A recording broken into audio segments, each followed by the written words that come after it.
Have you ever been surrounded by people who carry your last name and felt like a ghost among them? While her family's mocking laughter ricocheted off those unforgiving walls, Jade fixed her gaze on her own hands. Her entire inheritance, after years as the only soul who genuinely loved her eccentric Aunt Bee, amounted to one filthy, oxidized mirror. They called it garbage. They stared at her like she was a joke that had finally landed.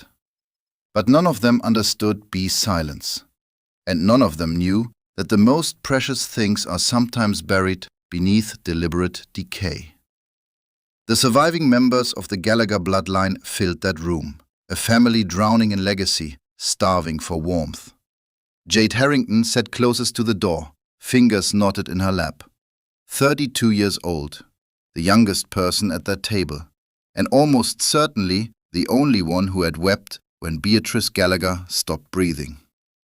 Aunt Bee had been a fierce, peculiar woman.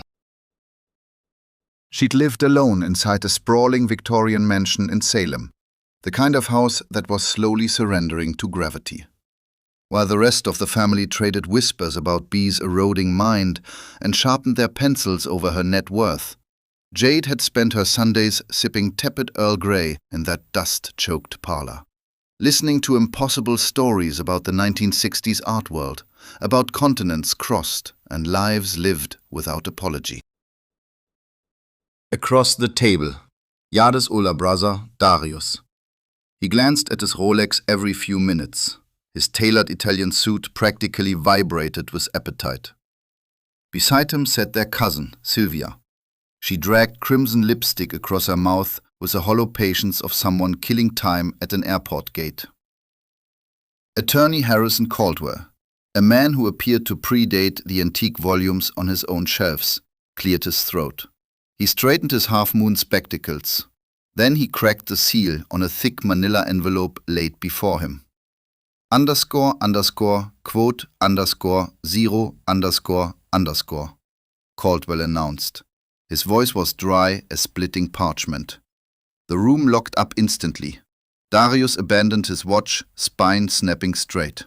Sylvia clicked her compact shut. Aunt Bee's estate had long been the subject of breathless speculation. Old shipping money, savvy mid-century real estate plays, and a stock portfolio she'd guarded like a state secret. As Caldwell waded into the legal preamble, Jade let the language blur. Her mind wandered toward lavender and yellowed paper, the scent that trailed her aunt like a second shadow. She wasn't bracing for anything significant.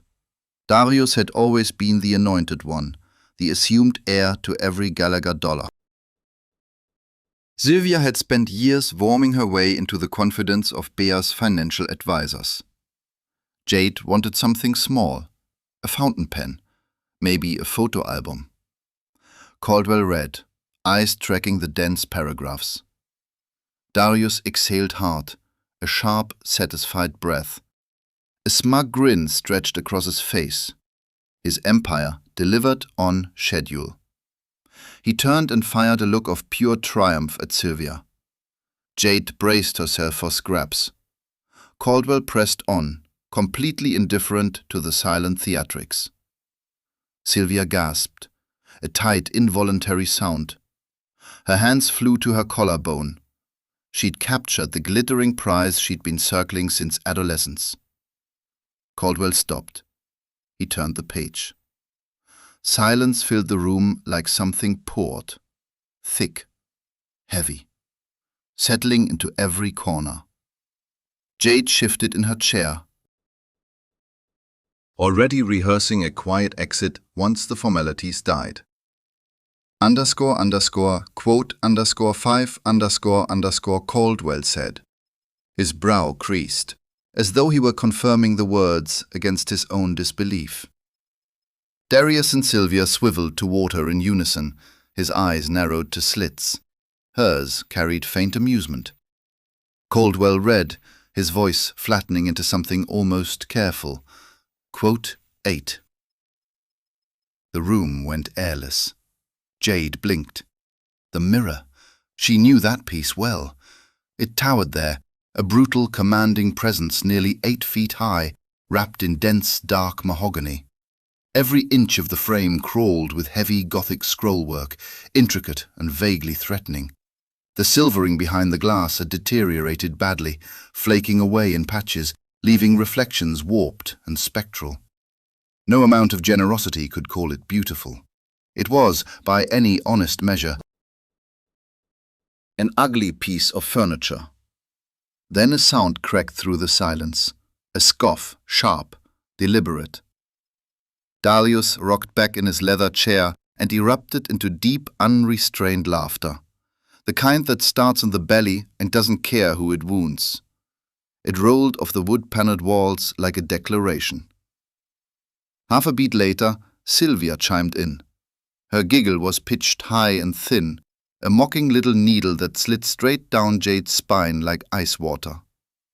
Darius wheezed, dragging a knuckle beneath one eye to catch a tear.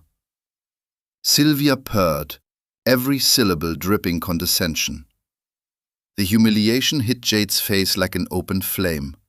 Her cheeks went scarlet. It wasn't about the money. It had never been about money. It was the public spectacle of it, the stripped bare indignity of that bequest, amplified by the cruelty of her own blood. She turned to Attorney Caldwell, searching his face for anything, a codicil, an addendum, a hidden account, something that would explain this. But the lawyer simply regarded her with a thin, professional sympathy and closed the folder in front of him. Caldwell said, his voice was quiet. Jade rose to her feet. Her legs had gone partially numb beneath her, but she locked her spine straight and kept it there. She looked at her brother, already pulling out his phone, probably dialing a real estate broker before the ink on the will was dry. She looked at Sylvia, practically trembling with giddy anticipation. Fixstein said. Her voice came out level, remarkably so, given the storm tearing through her chest. __quote _17 __. He didn't even lift his eyes from the screen. I have appraisers coming on Monday, and I don't want them tripping over your trash. 4 days later, Jade guided her beat-up Honda Civic along the winding, overgrown driveway of the Salem estate. Without Arm B inside it, the house felt like a different structure entirely. The tall gables and dark slate roof no longer looked stately. They looked hostile, unwelcoming, like the building itself knew she wasn't the one who'd inherited it. She turned the heavy oak front door's lock and stepped inside. The smell struck her immediately. Dust layered on neglect, layered on absence. Darius had already been through. Boxes sat stacked at careless angles in the parlor. Price tags dangled from antique furniture legs. He was stripping the place to its bones, preparing it for a cold, impersonal sale. Jade moved into the grand foyer, and there it stood, propped against the faded floral wallpaper. Her inheritance. It looked worse than she remembered. The mahogany had darkened to near black beneath a century of accumulated filth. The gargoyles perched in the upper corners of the frame seemed to leer down at her, enjoying the joke. The glass was thick and uneven, throwing back a wavy, distorted version of Jade's exhausted face. She stepped close and pressed her palm flat against the cold wood. "Why this, Aunt B?" The words barely rose above a whisper in the empty house. "Why let them laugh at me?" Nothing answered. Just the old bones of the house groaning as they settled. Jade had hired 2 local movers, Dave and Tommy, to wrestle the beast out of there. When they pulled up and caught sight of it, both men let out a low whistle. "Lady, that thing is a monster," Dave muttered, looping a thick canvas strap around his forearms. "Looks like it belongs in a vampire movie." "Just be careful with it, please." Jade heard the fierceness in her own voice and didn't apologize for it. That mirror was ugly, it was absurd, and it was the only thing left of the woman who had loved her. 45 minutes of grunting, cursing, and strained shoulders later, the two men finally muscled the mirror through the front door and into the back of their box truck. Tommy gasped, mopping his forehead with the back of his hand. Jade waved off the comment. Tired mover, heavy furniture. Nothing more. She tipped them well and followed the truck back to her modest two-bedroom apartment in Somerville. Getting the mirror up one flight of stairs nearly ended in catastrophe. Twice. But eventually it stood flush against the wall of her small living room. It dwarfed everything else in the space. Her IKEA sofa and cheap television looked completely absurd beside it. Once the movers left, Jade stood in the center of the room, staring at the behemoth. Silence pressed in from every wall. The grief she had been holding back since the lawyer's office finally cracked open. She sank to the floor, pulled her knees to her chest, and sobbed. She cried for Aunt Bee. She cried for the cruelty of her brother. She cried for the sheer, profound unfairness of all of it.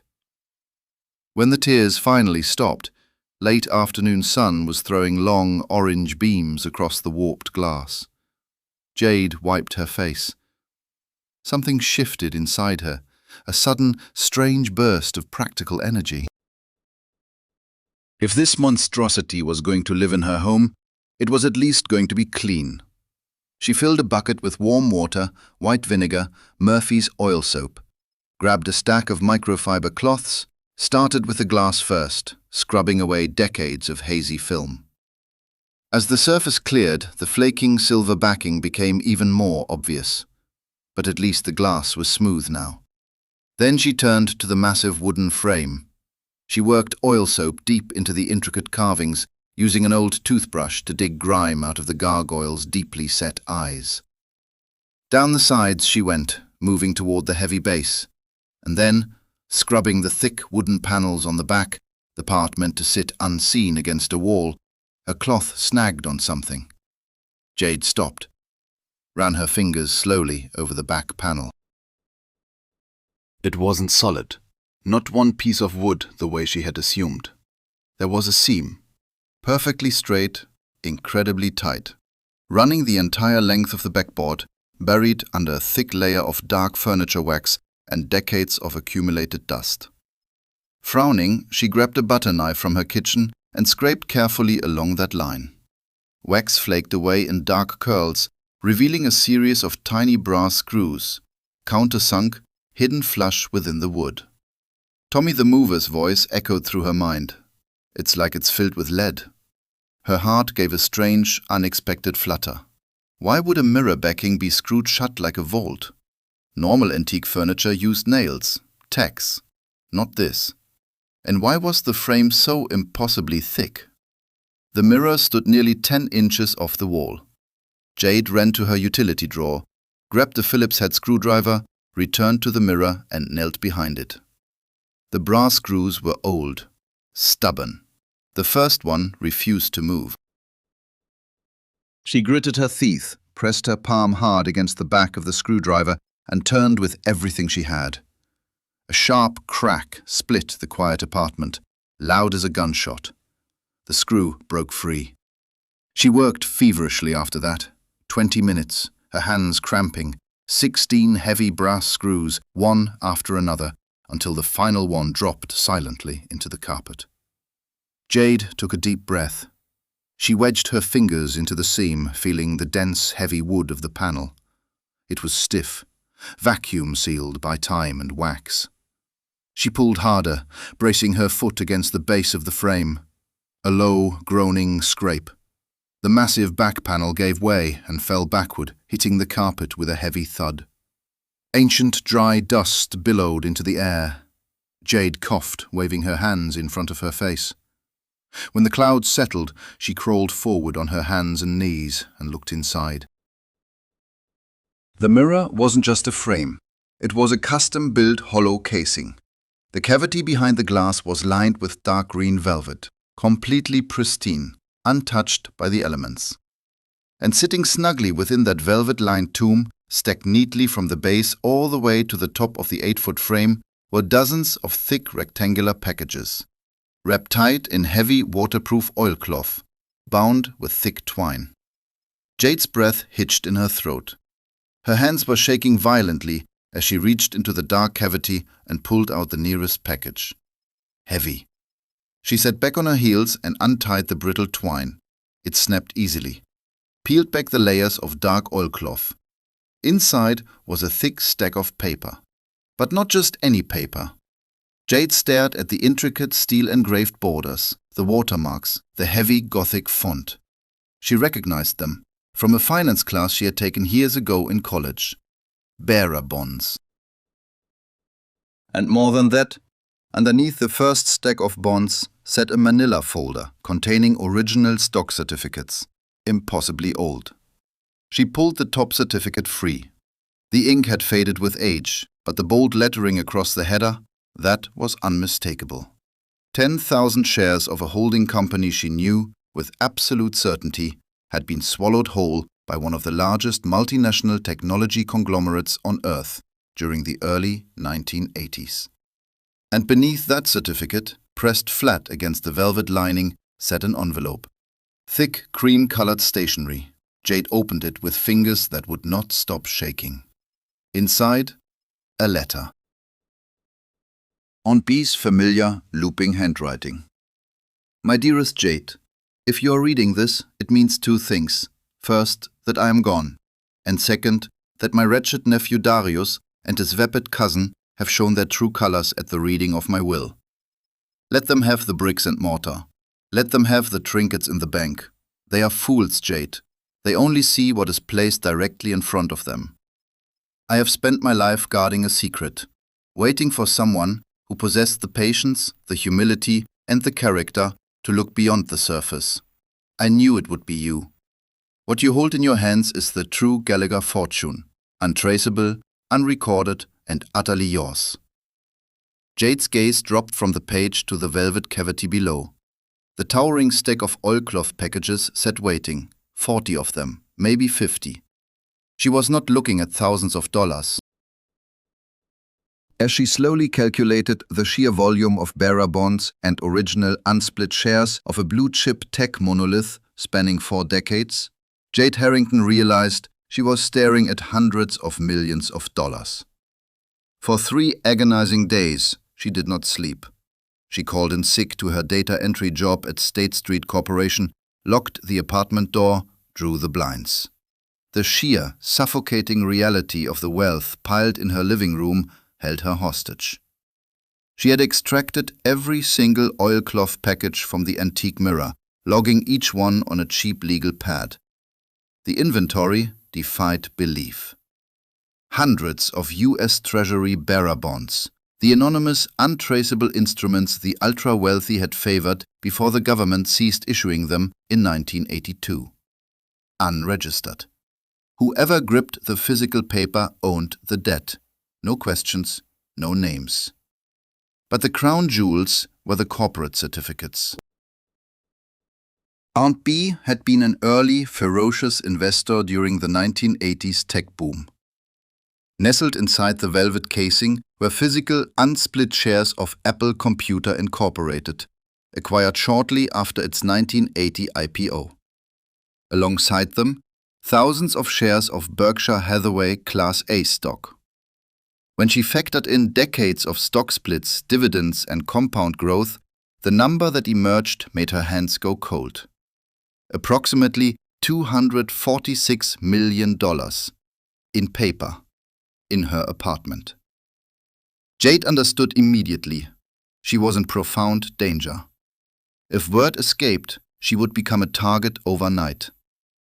If Darius or Sylvia caught wind of any of this, they would drag her into predatory litigation for the next decade, arguing Aunt Bee had been of unsound mind. She needed a fortress. She needed a legal shield no one could crack. Thursday morning. She pulled on her most conservative navy suit. $100,000 bearer bond. 1 Apple stock certificate. She placed both inside a worn leather satchel. Everything else stayed locked in the heavy steel fire safe she had purchased with cash the day before, quietly, anonymously. She did not go to Harrison Caldwell, the Gallagher family's ancient estate attorney. She went nowhere near him. Instead, she took the T to the Prudential Tower and walked through the gleaming, intimidating entrance of Ropes and Gray, one of Boston's most elite and most ruthless law firms. She had done her homework. She asked for Arthur Pendleton, senior partner, ultra-high net worth asset management, corporate trusts. Arthur Pendleton looked like a man who had emerged from the womb in a tailored Brioni suit. When Jade was finally shown into his corner office, he offered a polite, rehearsed smile that stopped well short of his eyes.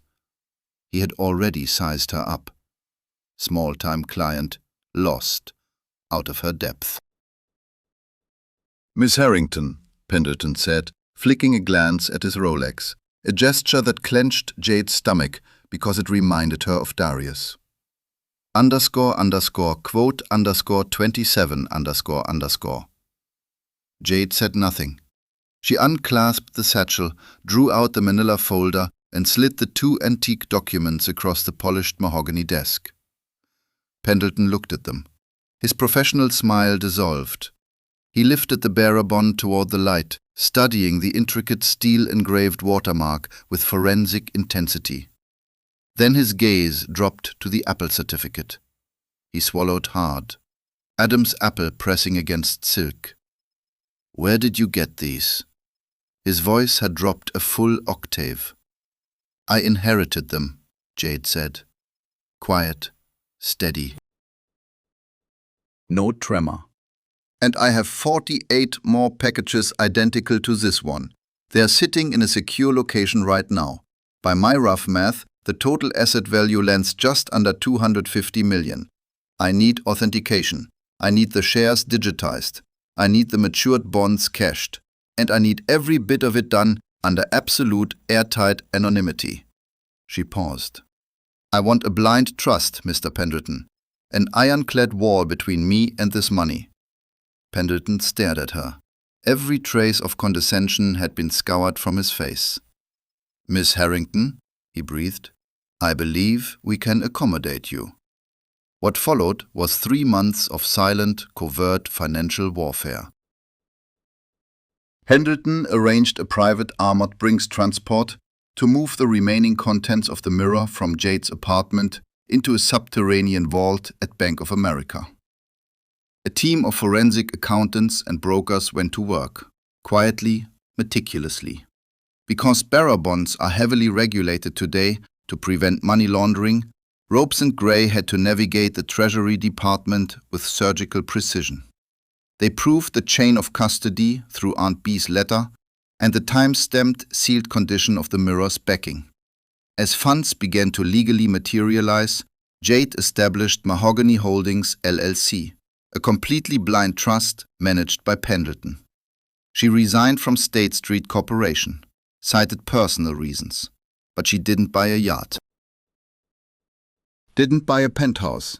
She stayed in her Somerville apartment.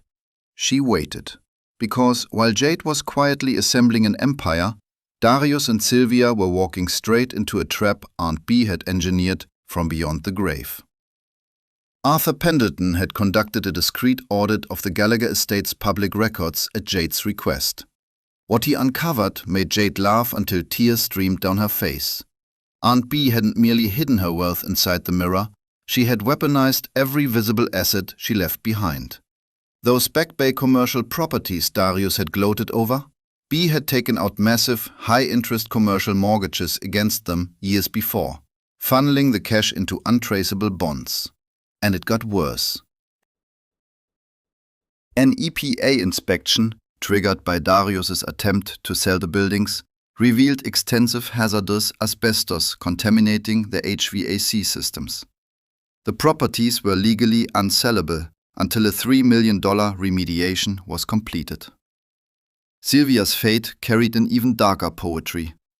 The gold reserves and antique jewelry locked inside the First National Bank safety deposit boxes had all been pledged as collateral.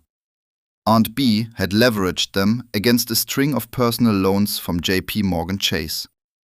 The moment Sylvia tried to claim the jewels, the bank slapped her with a lien. They hadn't inherited an empire. They'd inherited a financial time bomb. Autumn settled over New England, painting the trees in brilliant amber and crimson. 6 months had passed since the reading of the will. Jade sat in the back of a sleek black town car, watching the familiar iron gates of the Salem estate draw closer. The property looked worse than ever. Dead lawn, foreclosure notices stapled to the front door. Darius's financial collapse had been spectacular and swift. Unable to unload the toxic commercial properties, the crushing mortgage payments devoured his personal savings entirely. Desperate, he'd leveraged the Salem mansion itself, only to discover its foundation was crumbling. Bankrupt and cornered, he'd been forced to put the family home up for public absolute auction to satisfy his creditors. Jade stepped out of the car. Tailored slate-gray cashmere coat, dark sunglasses. She looked nothing like the mousy, grieving girl from the lawyer's office. Arthur Pendleton walked faithfully beside her, carrying a slim leather briefcase.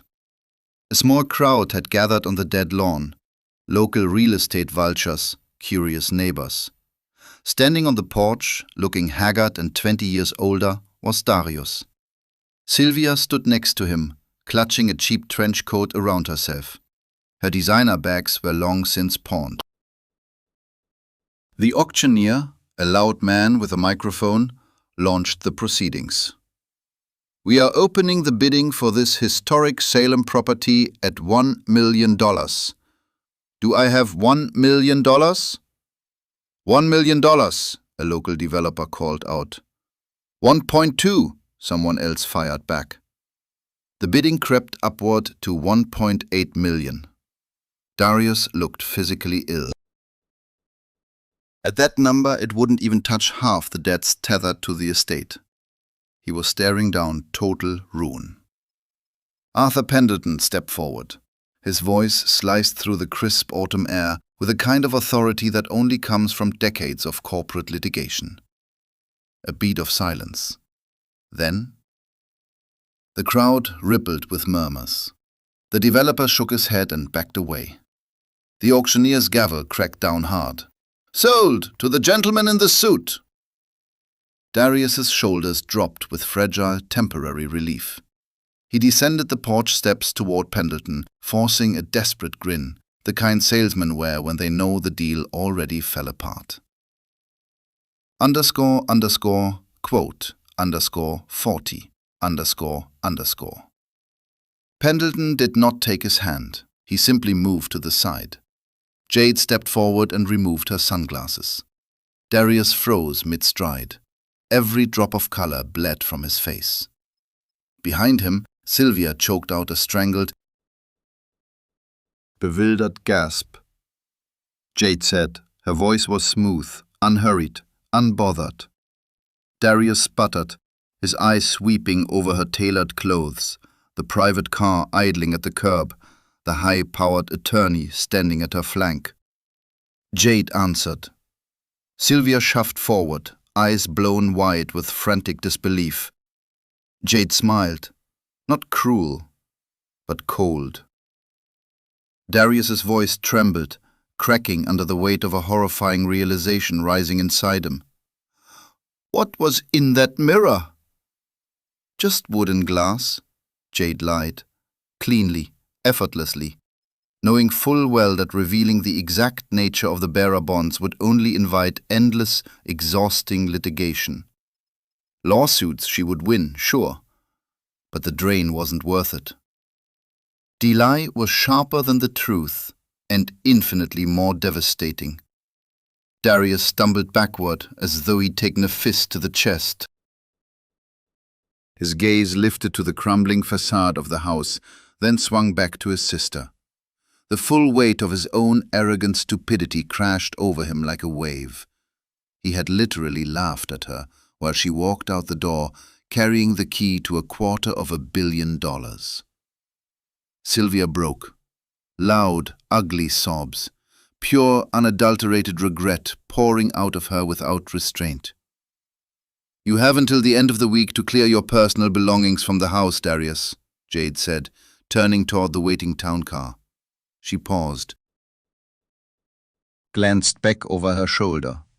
"Oh, and if you need a truck to haul your things to the dump, I suppose I could lend you a few dollars." She didn't stay to watch them shatter. She climbed into the back seat. Pendleton closed the door securely behind her. The car pulled away, rolling smooth and steady down the overgrown driveway. Jade gazed through the tinted glass at the old Victorian mansion. She would restore it. She decided that right there in the back seat. She would repair the foundation, strip away the ugly wallpaper, bring the bones of the place back to life. And in the grand foyer, right where it had always belonged, she would hang the antique Gothic mirror. Not as a hiding place anymore, as a monument. A monument to the woman who taught her the most important lesson she would ever learn. Jade stood on the porch of the Salem estate, drawing in the crisp autumn air. The house was hers now, fully restored, free of its poisoned history. Darius and Sylvia had dissolved into resentful obscurity, weighed down by the very greed that blinded them. Sometimes, real value isn't found in what glitters loudest. It lives in the quiet patience to look closely at what others toss carelessly aside.